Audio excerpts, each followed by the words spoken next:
right, folks. So thanks for tuning in.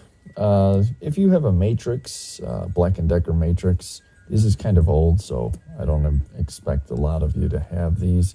Got your motor, got it exploded, and here we are with the guts inside. Your battery plugs in here, and you got your trigger. Now, the problem that I'm having with this, when I push the trigger in, I get nothing. So what I've noticed here is this starts to wear down inside from the friction going in and out every time you push the trigger in. It wears this little copper piece down. So in order to bump that out, I put solder on the back end of this right here. But this is the back side. See all that gunk build up right there? There's a lot of gunk in there. So we're going to clean that up right inside there. We're going to clean that up, and then I'm going to probably put a little bit more solder on this, and then we'll be right back. Just a little tack on the back here. I'll take this out so you can see. You can see how I had to bump this out a little bit. Put just a little point on there, and then this fits in just like this. Goes in right in the back. And then when you push this in, it makes the contact. So I think I'm just going to clean this up a little bit more, and then put it all together, and then we're going to see if this thing works.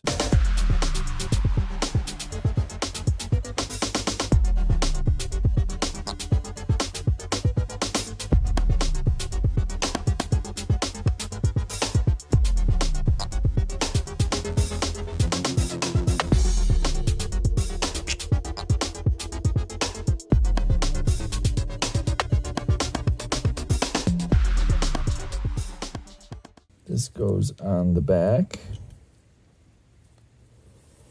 This is the trickiest part here. So obviously you got to come in at an angle.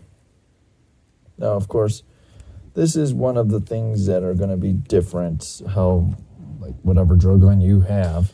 So anyway, that comes in at an angle like this. You got to make sure these grooves here are lined up. It's all plastic, so you don't want to force anything. If you just keep an eye on everything, make sure everything's lining up when you do it. Nothing worse than when you're doing something like this and a little piece of plastic breaks off and you're like, where did that come from? And now that's never a good thing. So anyway, that's in. Here we are. Now we can plug our motor in. Oh, no, not yet. Sorry. We got to put this little guy on. So, sorry about the focus, and I hope it's not giving me a headache. So anyway, you just have these little snaps here. So they have these little snaps here. When you're popping these off, you got to be very careful that you don't break these things, because they will snap when you're lifting up on these. I take a small screwdriver. You can use one of these picks, whatever you got there. Get in there like that, and you just pry up just a little bit, and that's all you need. You can lift up the rest of the way with your finger. Anyway, we want to make sure the wires are all lined up, and that's how it looks when you're complete. And we have our motor, we got red, and we have black. Now, of course, that's not black. There's no black there, but there is red there, so process of elimination. So we'll plug our red to red. This, if we reverse those, all that would matter is reverse would be forward, forward would be reverse. Yeah, so. And we want to make sure that this is lined up. I'm going to set it in there real quick. We have this little guy that goes in there. And this is what locks the attachments in. I'm not sure if you're familiar with a Matrix. But the cool thing about this drill gun, the reason I'm even going through all of this effort, okay, let's start there. There's different attachment heads that go on this. You can have a small 3-inch skill saw. The whole head just pops in. Drill gun, of course, your normal drill gun. Jigsaw, and a Sawzall. the attachments. So I keep everything in this little tiny Home Depot, $10 Home Depot box. I got 3 batteries, 2 chargers. There's your skill saw attachment. In fact, since we're over here, I'll grab the attachments. And we can go from there.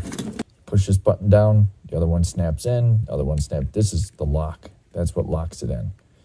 And then your motor is turning whatever it is. You have these things right here. Make sure they're fitted in there. If it's not fitted in and this doesn't line up with the groove, then you know you're not in position. Anyway, you have these channels that you need to fit these wires into, because if you just go and try to screw this thing together, you're going to probably pinch a wire, most definitely, and then you're going to have to run new wiring. And at that point, you might decide, you know what, I'm not going to bother. This tab I bent out so I could clean the motor, and you can see how the wire is conflicting with the hole right here. So if I go to put this back together, and it's going to pinch that wire. So that's what reminds me, this little pin that comes out of the back of the motor has got to come in. That's what gives me that clearance. All right, now we got to fit all this in. There we go. Make sure the motor's seated properly. So you can see how when you do that, it switches the direction of the motor.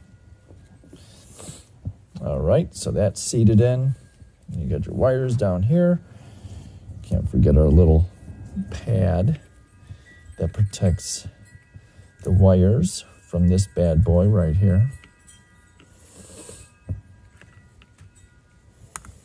And we have our channel that all of our wires fit in to. Make sure our wires are into the channel. We have this little, sorry about that if I lost you. That slides. Let's show you what I'm talking about. This right here. That slides into this little L bracket. Our wires are in. And then we're going to lift this up. We're going to put this down. We're going to lay this down on top of it. And we are seated. This is very important. If this isn't lined up and seated in there properly, and it keeps wanting to pop out because of the wires and the tension on the wires. If that is not seated, you're going to have a horrible time trying to get the battery in. Anywho, there it is. So when you go to open this up, you just take the screws out, right? Take your screws out, you pop that up, that's what you're going to see right there. You're going to see that. And you saw how I put it together, so you know exactly how it comes apart and what the problem would be. And let's go ahead and put it back together.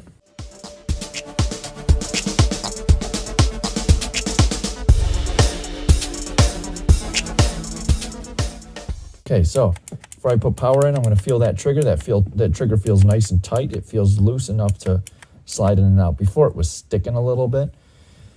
So that's why another reason I want to clean it up. So let's see. Sounds good, right? All right, so first attachment. There's the track it slides into. There's your lock right there. Let's make sure our lock is in place. This slides in like so, clips in there. That's what this button's for. Push the button. It releases it. Push it in. Right? Now I feel like I'm doing a commercial for Black & Decker, and they don't even sell this gun anymore. I mean, you'll probably be able to find it on eBay, honestly, if you wanted to get yourself one.